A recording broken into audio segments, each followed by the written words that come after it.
오늘은 16절, 요한복음 6장 16절부터 21절에 있는 다섯 번째 표적을 읽었습니다. 예수님께서 많은 일을 하셨지만 사도 요한은 특별히 7가지 사건을 요한복음에 기록해서 이 사건을 통해서 표지판을 삼고 또 이정표를 삼아서 우리 모두를 예수님 앞으로 인도하고 또 예수께서 하나님의 아들 그리스도이심을 믿고 그 이름을 힘입어 생명을 얻게 하기 위한 것이 기록의 목적이다라고 얘기했습니다. 오늘 이제 이 다섯 번째 자연 법칙을 뛰어넘는 놀라운 기적이 일어나고 있고 예수님께서 물 위를 걸어오시는 엄청난 사건이 본문 속에 기록이 되어 있습니다. 요한은 지금 6절로 이 사건을 기록하고 있는데 마태복음 14장 22절부터 33절까지 또 마가복음 6장 45절에서 52절에 마태와 마가도 동일하게 이 사건을 기록하고 있습니다. 이 사건은 앞에 있는 사건과 연결이 되어 있는데 바로 앞에 있는 사건은 오병이어의 기적, 보리떡 5개 물고기 2마리로 5,000명을 먹였던 그 사건하고 연결이 되어 있습니다. 그런데 이 사건이 어느 정도로 이제 연결이 되었냐면 6장 15절 말씀 같이 한번 읽겠습니다. 그러므로 예수께서 그들이 와서 자기를 억지로 붙들어 임금으로 삼으려는 줄 아시고 다시 혼자 산으로 떠나 가시니라. 아멘. 예수께서 2000년 전에 보리떡 5개 물고기 2마리로 그야말로 최초의 뷔페 식당을 만드시고 그들이 마음껏 먹도록 그렇게 만들어 주셨다. 그래서 예수님에 대한 인기가 어느 정도로 올라갔느냐. 임금 하세요. 당신 왕 하십시오. 우리가 한 표 찍어 드리겠습니다. 그래서 예수님의 인기가 지금 하늘을 찌르는 그런 상황이 됐습니다. 요즘 대한민국은 대통령의 지지율이 5%라고 하는데 5%라는 게 뭐냐 그랬더니 길가에 침 뱉지 맙시다. 그래도 5% 나온대. 그러니까 이거는 아무도 지지하지 않는다. 아무도.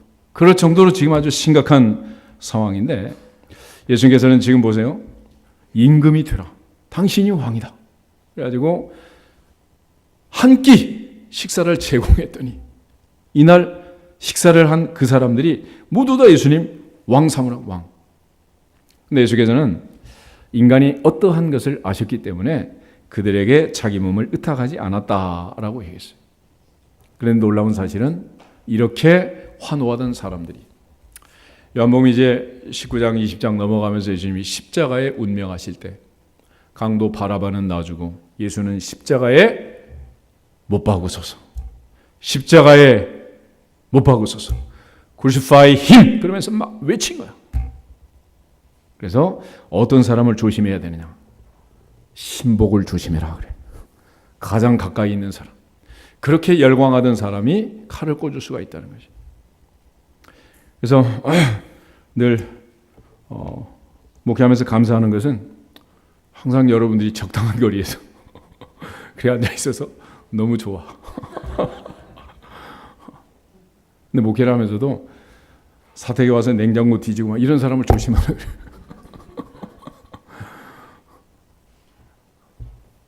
결국 따져보면은 인간은 믿을 게 못 된다.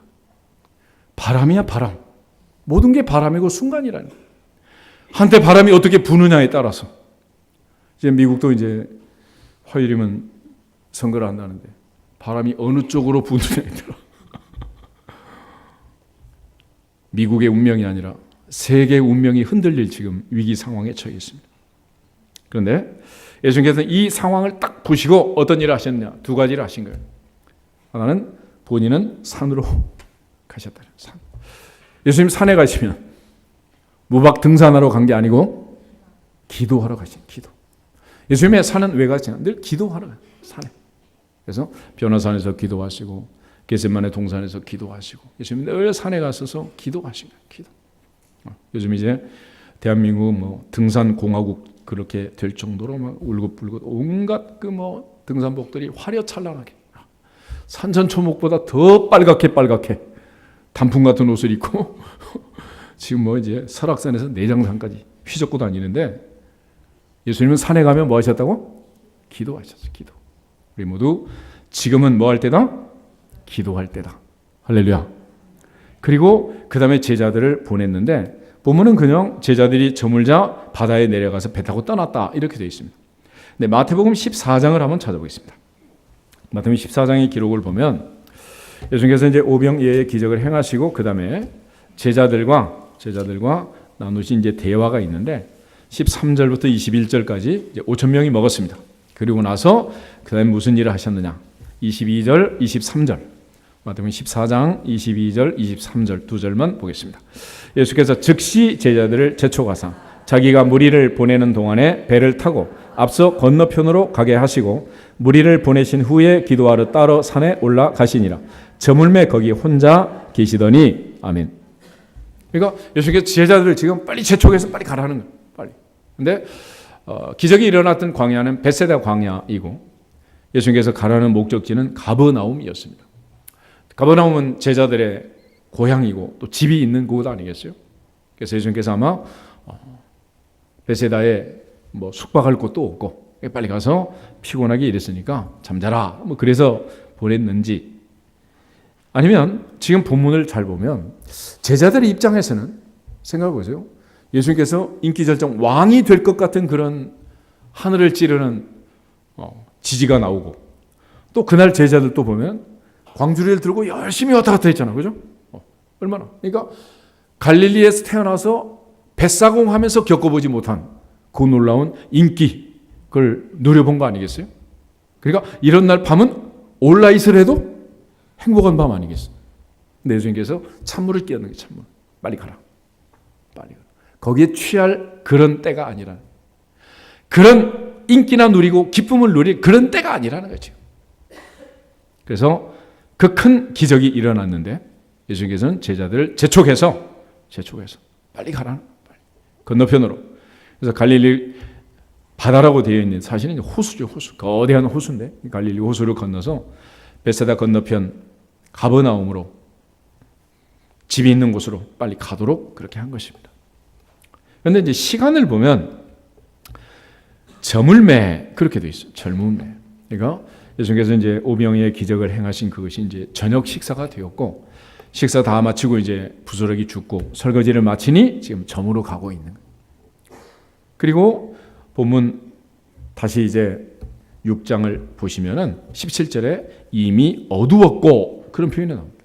16절은 저물매, 17절은 이미 어두웠다. 요즘 우리가 밤에 잠을 자도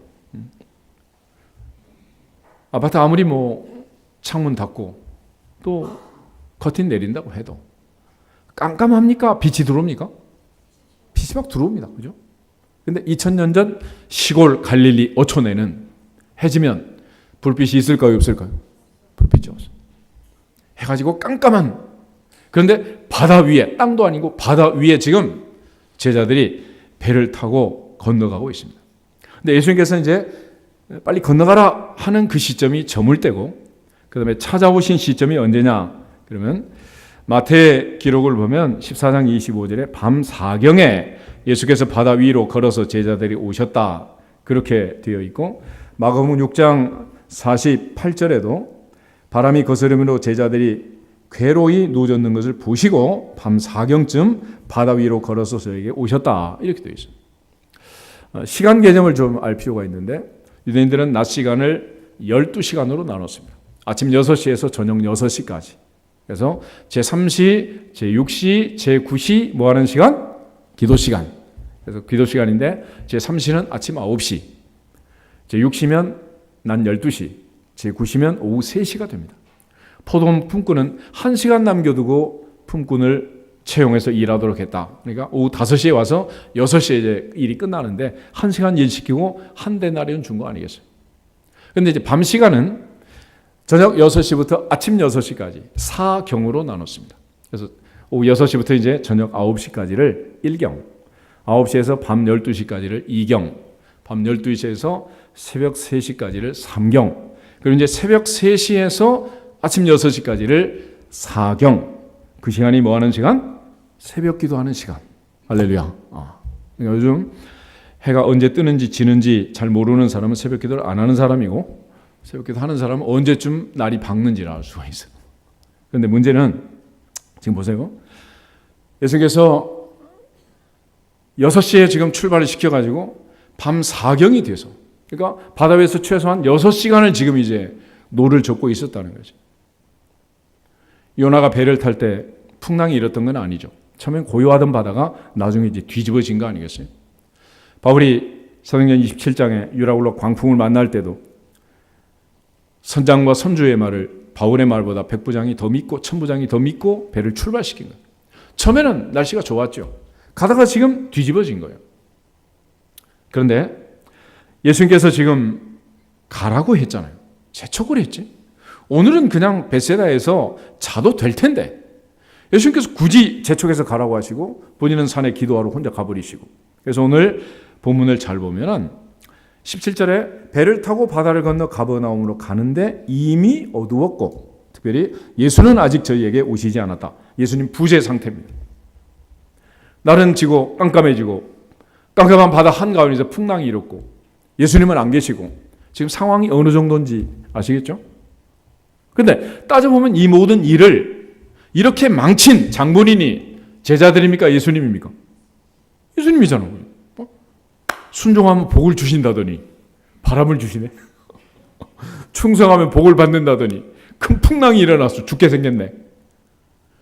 성경을 보면 똑같은 얘기를 계속 반복을 해요. 예를 들어서 이스라엘 백성들이 출애굽을 합니다. 모세가 10가지 재앙을 내리고 홍해 바다를 건너고 광야로 나왔어요. 이제 적과 꿀이 흐르는 땅이 나타나야 되는데 그 대신에 광야가 나타납니다. 물도 없습니다. 먹을 것도 없어요. 그래서 사흘 동안 홍해 바다를 건넌 다음에 사막을 횡단하고 마라에 도착해서 물을 발견했는데 얼마나 좋았겠어요. 마시는데 쓴물이야. 드디어 원망이 터지기 시작합니다. 그렇게 시작된 원망이 40년 동안 광야를 메아리 쳤고 그대로 모조리 다 광야에서 엎드러 죽은 거예요. 우리가 하나님을 섬기고 주님을 섬기면 이 고난도 풍랑도 다 사라지고 만사 형통, 항상 행복한 시간만 계속되면 좋지만 하나님을 섬기는 신앙생활의 길이, 우리가 믿고 순종해서 간다는 이 길이 항상 이렇게 바람과 바다가 끊임없이 요동치는 그런 길이라는, 이런 상황 앞에서 어떻게 할 거냐 이것이. 그래서 오늘 우리가 이 본문을 잘 읽어보면 이것은 2000년 전에 예수님께서 세웠던 그 표지판인데, 이 표지판을 오늘 교회 앞에 세우고 여러분의 대문 앞에 세우고 내 아들의 인생길에 세우고 내 남편의 사업장에 세우고 아내의 친정 가는 길에 세워도 똑같은 이정표예요. 결국 이 상황을 보고 우리가 어떻게 해석을 해야 하느냐 하는 거예요. 하나님 주신 은혜대로 우리 신앙생활 잘하면 좋은 일이 있어야 되는데 날은 저물고 이미 어둡고 예수님은 안 계시고 지금 이런 엄청난 사건이 발생한 거예요. 그래서 제일 먼저 우리가 이제 기억할 것은 뭐냐면 예수님의 부재, 이게 지금 문제 아니겠어요? 지금 대한민국도 보니까 뭐 계속해서 세월호 7시간 그거 가지고 뭐 얘기를 하더라고. 관심이 없는 나 같은 사람도 알 정도면 여러분은 얼마나 막 얘기를 많이 하겠어요. 그런데 인간에게 있어서 가장 큰 고통, 아픔, 슬픔은 뭐냐? 이거는 보호자의 부재라는 거예요. 보호자의 부재. 요즘 아이들은 똑똑해가지고 신생아가 태어나도 3일이면 파악을 합니다. 할머니가 지금 나를 안고 있는지 땅에다 놔뒀는지, 엄마가 나를 안았는지 요람에다 눕혀놨는지 알아요, 몰라요? 알아. 그래가지고 기가 막히게 애들이 눕혀놓으면 막 차지러지게 우는 거야. 다시 할 수 없이 들쳐안고 얼레고 달래고, 그래가지고 다시 요람에 자는 줄 알고 살며시 놔두는 순간 막 차지러지게 또. 그런데 초등학교 3학년짜리가 되면 학교 갔던데 엄마가 없어. 울어. 너무 좋아? 너무 좋아. 다 뒤지고 이제 엄마 거 다 막 몰래 숨겨놓은 비상금도 빼고 막 해가지고 떡볶이도 사 먹고 막 너무 좋은 거야. 왜 그럴까요? 지금 눈앞에 엄마는 없지만 시간 되면 온다 안 온다. 엄마 지가 어디 가겠냐. 밤이면 들어오지. 아들이 여기 있는데 밥 안 주고 어디 가겠냐. 확신이 있는 거야. 그런데 너무 어리니까 3일 된 이 아이는 그냥 땅에 놓으면 우는 거야. 울어. 아무도 없는 줄 알고 막 자지러지는 것이. 그렇게 해서 인생이 독립을 해가는 것입니다. 인간이 태어나서 제일 첫 번째로 겪는 그 아픔이 격리수용인데 어느 날 엄마가 빨간 약을 바르고 할머니한테 자라. 그런 날이 있지. 그날은 무슨 날이야? 하늘이 무너지고 땅이 무너지고 장지영의 시일이야 방성 대곡이 따로 없어. 그렇지? 그날은 내 인생의 무덤이다. 그러니까 인간은 그렇게 이제 떠나는, 격리하는, 없다고 생각하는 이게 이제 제일 큰 슬픔이죠. 그런데 오늘 예수님께서 하신 일을 자세히 보면 재촉에서 떠나가도록 했습니다. 예수님 산에 뭐 하러 가셨다고? 기도하러 가셨어요. 조금 더 이제 앵글을 와이드로 잡아가지고 산 위에서 예수님께서 바다를 보고 계십니다. 풍랑이 일고 제자들이 힘쓰고 애쓰는 거 아실까요? 모르실까요? 알아요? 몰라요? 다 알고 있어요. 아브라함이 이삭을 데리고 모리아산에 올라갈 때 이삭이 아버지께 이렇게 묻습니다. 내 아버지요, 불과 나무는 있는데 번제할 어린 양은 어디 있습니까? 그럴 때 아브라함이 아들아 걱정하지 말아라. 우리에게 불과 나무가 있는 것도 아시고 어린 양이 없는 것도 아시고 하나님 다 아신다 모르신다? 아신다는 거예요. 그러면 인사하겠습니다. 하나님이 다 아십니다. 그런데 그 여호와 이레라는 말은 히브리 말로 라라는 동사의 미완료형인데 그것은 하나님이 보고 계실 것이다. 그런 뜻이에요. 다 보고 계실 것이다. 본다는 거예요. 그러니까 산 위에서 예수님 다 지금 보고 있어요. 출발해서 도착까지 현재 힘든 상황을 다 보고 있는 거지. 예수님께서 모른 척하고 제자들만 바다에 빠뜨려가지고 지금 죽이려고 그렇게 하는 게 아니잖아요. 예수님 다 보고 계시는 거예요. 그리고 지금도 하나님 보좌 우편에서 우리를 위하여 뭐 하신다? 간구하신다. 하늘에 하나님 보좌 우편에 주님 계시고 우리의 모든 형편과 처지를 주님 다 아신다 모르신다? 아시는 거예요. 그런데 그 사실을 누구만 몰라? 나만 모르는 거야. 그래서 광야에서도 원망하고 배 타고도 원망하고 비즈니스 하면서도 원망하고 밥 먹으면서도 원망하고 계속 원망을 하는 거죠. 눈에 보이는 광야밖에 안 보이니까. 그렇지만 이제 믿음의 수준이 초등학교 3학년만 돼도 엄마 안 보여도 문제 있다 없다? 아무 문제 없는 거야. 아무 문제 없어. 이제는 예수님께서 그런 일이 있을까 봐 하늘로 올라가실 때 약속을 하셨잖아요. 내가 떠나가는 것이 너에게 유익이다. 내가 가면 누가 오신다? 보혜사 성령님이 오신다. 그리고 예수님께서 마지막에 지상 명령을 주시고 볼지어다 내가 세상 끝날까지 너희와 항상 어떻게 있다? 함께 있다. 할렐루야. 그걸 알려주신 거예요. 내 인생에 어떤 상황이 오더라도 주님이 다 보고 계시고 다 알고 계시고 주의 성령을 보내셔 나와 함께 계심을 믿고 믿어지기를 주의 이름으로 축복합니다. 똑같은 상황에 처했던 사도 바울은 어떻게 했느냐? 사도행전 27장을 찾아보겠습니다. 사도행전 27장을 보면은 천부장이 선장과 선주의 말을 바울의 말보다 더 신뢰하고 배를 출항을 시켰습니다.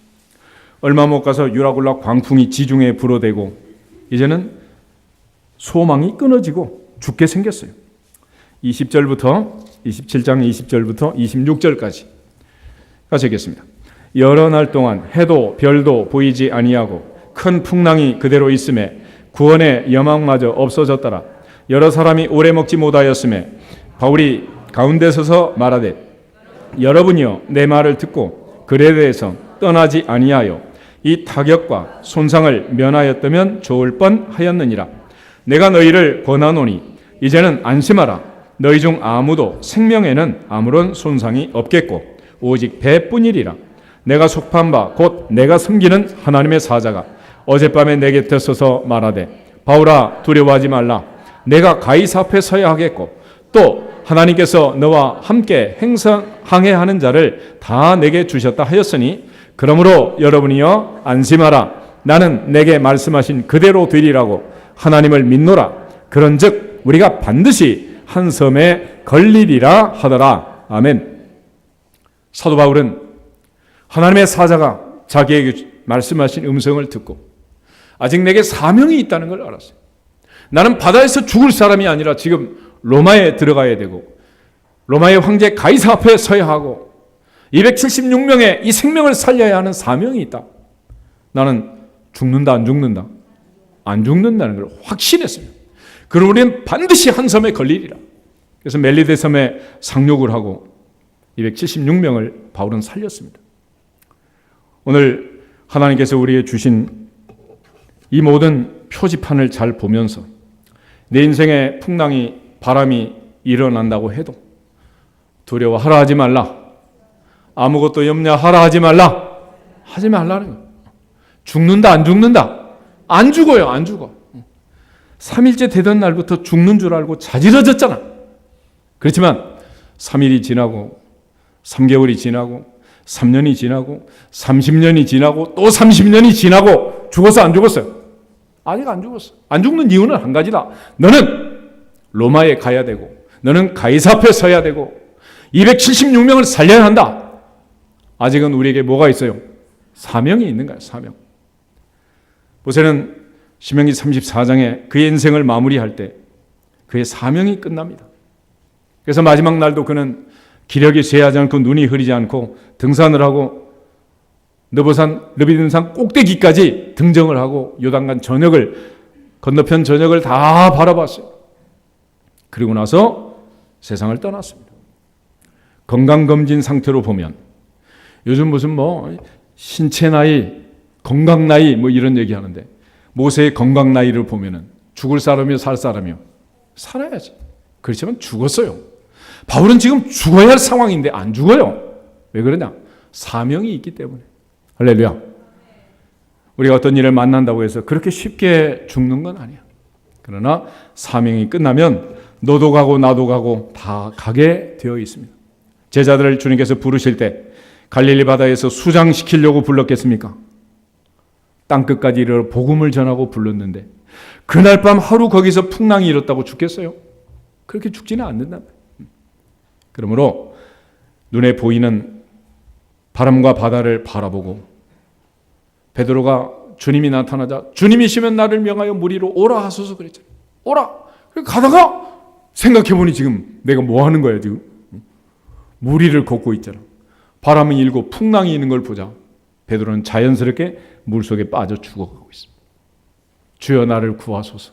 주님이 끄집어내면서 하신 말씀, 믿음이 적은 자야 왜 의심하였느냐 그랬잖아요. 오늘 내 인생에 사명이 있고 주님 주신 책임이 있기 때문에 우린 죽는다 안 죽는다? 안 죽어요. 왜 지금 이렇게 두려워하는 겁니까? 뭐 할까 봐서? 죽을까 봐서. 죽을까 봐서. 안 죽는다. 또 하나 주님께서 사경에 나타나셨는데 사경에 나타난 이유가 뭐겠어요? 주님이 거대한 줌을 가지고 다 보고 계셔. 하나님께서 모세가 광야 40년 이스라엘 인도할 때 다 보고 계시는 것처럼 로드맵을 가지고 하나님의 계획을 가지고 지금 가고 있습니다. 그런데 어느 시점에서 나타나느냐? 이게 이제 밤 사경이 되는 거예요. 예수님께서 왜 밤 사경에 나타났을까? 1경, 2경에 나타나지 않고 우리가 지금 이 표지판의 중요한 훈련은 제자들로 하여금 믿게 하는 겁니다. 지금 베드로가 요한이 안드레가 배 타고 가다가 갑자기 풍랑이 일기 시작합니다. 무슨 생각했을까요? 우리가 이런 일을 한두 번 당하니? 그지? 갈릴리 바다에서 잔뼈가 굵었잖아요. 예수님 만나던 그날 밤도 베드로 고백할 때 뭐라 그랬습니까? 주여 내가 밤이 맞도록 수고하여 얻은 것이 없지만은 그랬잖아요. 밤새워 갈릴리 바다에서 보낸 게 한두 밤이냐는 거예요. 풍랑을 만난 게 한두 번이겠어요? 그 풍랑이 왔을 때 어부인 베드로가 낫겠어? 목수인 예수님 부르는 게 낫겠어? 누가 오는 게 낫겠어요? 예수님 필요 없습니다. 이 정도야 우리가 해결하지요. 예수님 없어도 괜찮습니다. 우리도 할 수 있습니다. 그러지 않았겠어요? 근데 이게 1시간이 지나고 2시간이 지나고 자정이 지나고 새벽 1시가 지나 2시가 지나 3시가 지나 이제 베드로가 드디어 두려워지기 시작하는 거예요. 12제자가 깨닫기 시작합니다. 이 파도는 이번 파도는 우리 힘으로 넘어갈 수 있다 없다? 없다는 걸 알게 되는 거예요. 예수님께서 요한복음에 기록한 이 표적들의 특징은 뭐냐면 바로 그 점이에요. 갈릴리 가나에 갑자기 포도주가 떨어졌습니다. 잔치집에 포도주가 없어진 거예요. 요즘 애들 같으면 빨리 마트에 가면 되죠. 그러겠지만 마트가 어디 있어? 먹을 게 없어서 초급 목피했다 그러면 라면 끓여 먹지요. 라면이 어딨냐고. 문제는 지금 이 상황에서 인간은 해결자가 되지 않는다는 걸 알게 하는 거예요. 갈릴리 가나에 있는 예수님을 가버나움에 있던 백부장이 말 타고 뛰어와서 내 아들 살려주세요 그랬습니다. 만약 왕의 신하, 그 사람에게 권세가 없어요? 뭐가 없어요? 다 할 수 있잖아요. 그런데 왜 예수님을 찾아왔겠습니까? 왕의 신하가 깨달은 진리는 이 유대 땅에는 갈릴리 가버나움에는 내 아들 고칠 의사가 있다 없다? 없다는 걸 아는 거예요. 38년 된 베데스다 연못가의 병자가 네가 낫고자 하느냐? 그럴 때 예수님께 뭐라 그랬습니까? 물이 동할 때 1등 하면 낫게 되는데 나를 못에 넣어줄 사람이 있습니다 없습니다? 지금까지도 없었고 오늘도 없을 것이고 앞으로도 없을 것이고 결국 내 인생은 이러다 끝날 것입니다 라고 얘기를 하는 거예요. 빈들에서 오병이어의 기적이 일어났습니다. 머리 좀 빌립을 예수님이 테스트하셨잖아요. 200데나리온의 떡도 부족합니다. 그렇지만 빵집도 없고 떡집도 없고 지금 깜깜한 밤이고 저물어 가는데 여기서 무슨 해결책이 있겠어요? 그런데 그게 이제 5번째 표적에 와서는 상황 설정이 너무도 이제 분명해지는 거예요. 갈릴리 바다에서 잔뼈가 굵은 베드로라 하더라도 12제자라 하더라도 그날 밤의 풍랑은 평소 같지 않았다는 거예요. 드디어 제자들도 할 수 없는 주님을 찾을 수밖에 없는 상황이 온 거예요. 바로 모든 사람이 깨닫는 그 시점이 밤 사경이 되는 거예요. 12회를 혈류증으로 앓던 여인은 12년 만에 밤 사경이 되어서 깨달았어. 가진 것을 다 허비하고 병은 점점 중해져 가고 나를 고칠 의사가 없다는 것을 깨닫는데 전 재산을 들여서 12년 동안 배운 거예요. 그게 그 여자가 내린 결론이란 말이에요. 오늘 내 인생에 주님이 아니면 안 된다. 주님이 오셔야 한다라는 것을 갈릴리 바다 위에 풍랑이는 바다 위에서 또 하나의 표지판을 세워서 우리에게 주님께 나오라고 주님께 가야 한다고 방향을 지시하고 있는 것입니다. 할렐루야. 결국 이 사실을 깨닫지 못하면 바로 아무리 큰 기적으로 배불리 먹었다 하더라도 무슨 소용이 있겠어요? 오늘 내 인생에 어둠이 오고 큰 풍랑이 일고 큰 파도가 일어날 때 주님을 찾을 수 있기를 주 이름으로 축복합니다. 만약에 베드로나 요한이 어부가 아니었다면 상황이 좀 달라졌을 수도 있습니다. 이게 바로 그들의 홈그라운드가 아니었으면 좀 더 빨리 찾았을 수도 있어요. 그렇지만 우리는 모든 분야에서 일을 할 때 그 분야에서 잔뼈가 굵은 베테랑들이잖아요. 그죠? 웬만하면 이제 회사 한 지도 30년, 직장 다니도 30년, 선생님 한 지도 30년, 이제 뭐 눈 감고도 할 수 있는 그런 때가 됐단 말이에요. 그런데 그런 일을 해도 내 인생의 위기는 온다 안 온다? 온다 안 온다? 오는 거예요.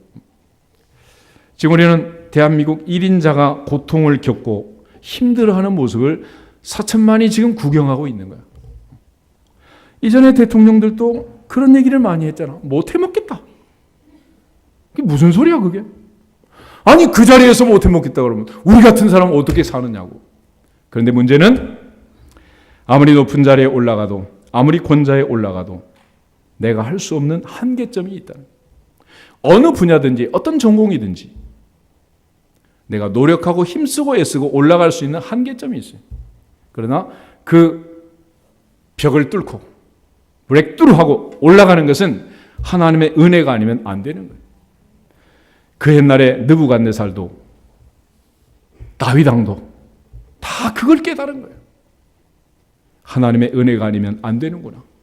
그래서 바울이 나의 나 된 것은 하나님의 은혜로 된 것이다. 할렐루야. 그 은혜를 구해야 되는데 그 은혜를 구하지 못한 거예요. 권세만 가지고 권력만 가지고 모든 게 다 되는 줄 알지만은 그걸로 안 되는 게 있단 말이에요. 안 되는 게 있어요. 갈릴리 바다 한가운데 풍랑이는 바다 위에 깜깜한 밤중에 제자들이 할 수 있는 게 뭐가 있겠습니까? 이제는 주님을 만나고 주님을 찾아야 할 때가 된 줄로 믿습니다. 나라도 민족도 주님을 찾아야 할 때고 청와대도 국회도 주님을 찾아야 할 때지. 나를 찾아라, 나를 만나라, 내 의견을 수용해라. 그래서 될 일입니까 이게?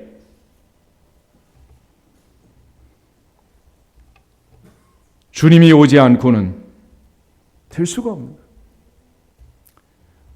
그 옛날에 부귀영화를 누렸던 솔로몬, 그 솔로몬이 말하기를 집 한 채 지어도 여호와께서 집을 세우지 아니하시면 세우는 자의 수고가 헛되다 그랬습니다.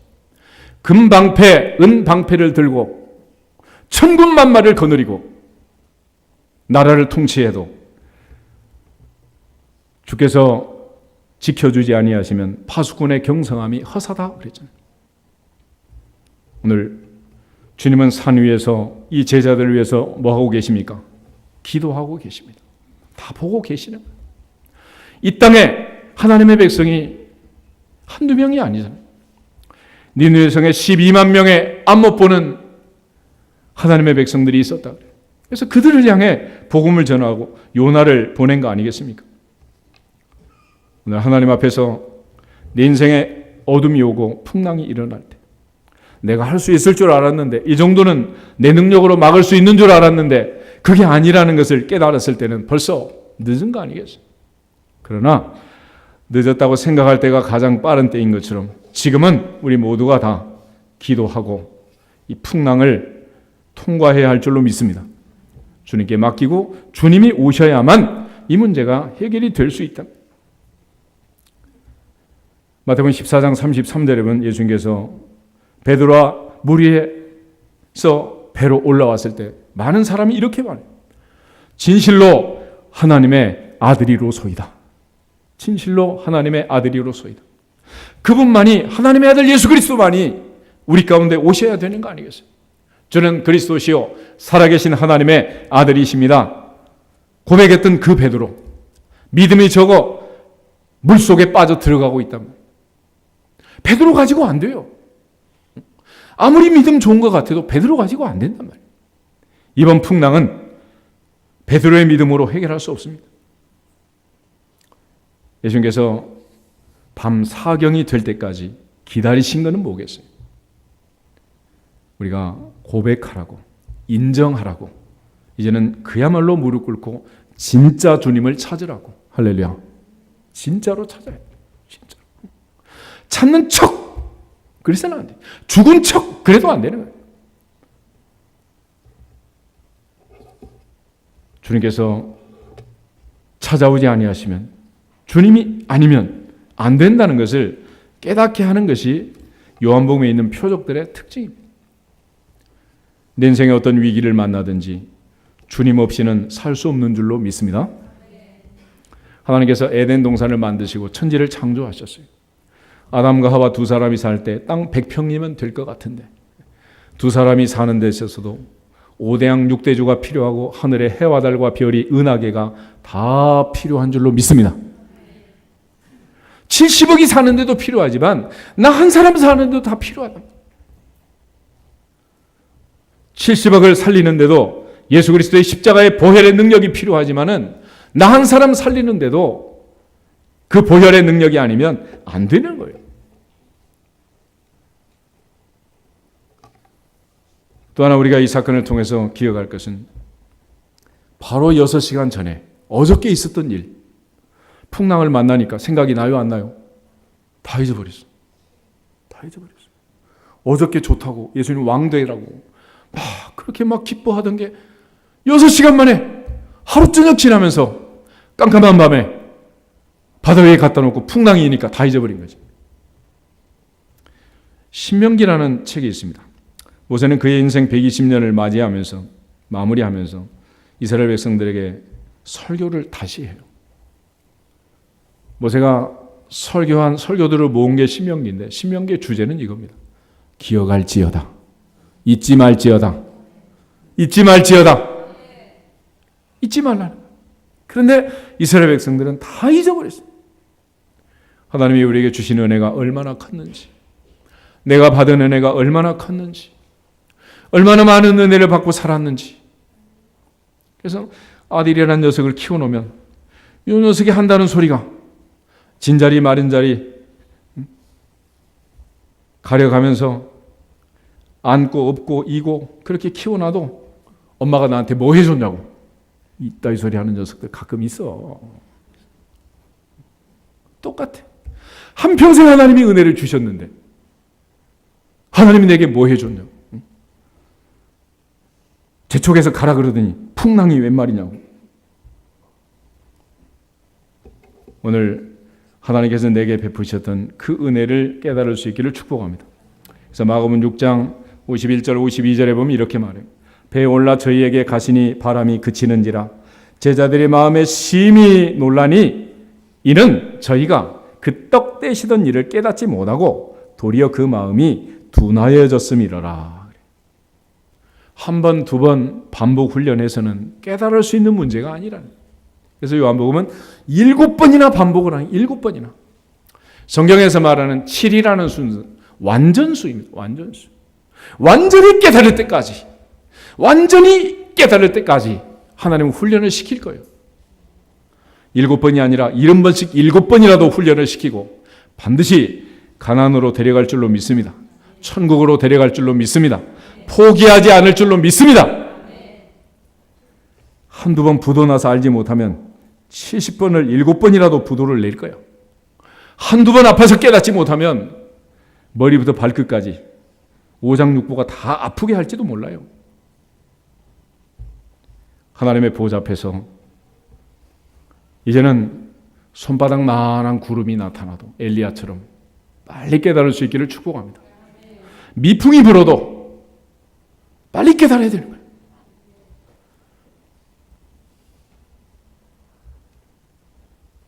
(10월) 말 11월 들면서 날씨가 갑자기 추워졌잖아요. 올겨울은 얼마나 추울지 하나님이 맛보기를 보여주신 거예요. 그치? 추위를 아직 맛을 못 보셨나요? 하나님의 역사는 맛보기야, 맛보기. 결국 깨닫지 못하면 큰 풍랑이 오면 그때는 끝이다. 그래서 아무것도 할 수 없는, 누구도 도와줄 수 없는 그런 상황이 되었을 때 바울은 하나님께 그 밤에 바다 한가운데서 기도했고 나는 어젯밤에 내게 말씀하신 그대로 되리라고 하나님을 믿노라. 여러분이여 안심하라, 안심하라, 안심하라. 내가 믿은 예수, 내가 만난 예수, 내가 섬기는 그 하나님이 내게 말씀하셨다. 안심해라. 내가 안 죽는다. 나 안 죽으면 너도 안 죽고 우리 식구 다 안 죽는다. 할렐루야. 안 죽는단 말이야. 사자굴 앞에 두고도 다니엘은 하루 3번씩 기도합니다. 다리 왕이 조서를 발표했지만 지가 도장치기만 왕도 바꾸지 못하는 거야. 아무도 바꿀 수 없어요. 이젠 죽음밖에. 그러나 하나님께 감사하며 기도했더니 다니엘은 멋지게 하루 저녁 사자굴에서 잠자고 살아난 줄로 믿습니다. 11호는 감사의 달이에요. 우리 모두 감사하고 특별히 우리에게 주어진 모든 고난 당한 것이 내게 뭐다? 유익이다. 지금 이런 때 우리에게 들려오는 많은 소식들을 종합해 보면 하나님은 살아계시고 우리는 반드시 사명이 있고 또한 주님은 이 모든 것을 보시고 우리를 위하여 하나님 보좌 우편에서 지금도 기도하고 계시고 할렐루야. 하나님이 다 역사하시고 있다. 주님 우리에게 마지막 하시는 말씀, 나다 두려워하지 말아라. 나다 두려워하지 말아라. 주님이 오셨어요. 주님 오시면 다 되는 거 아니겠습니까?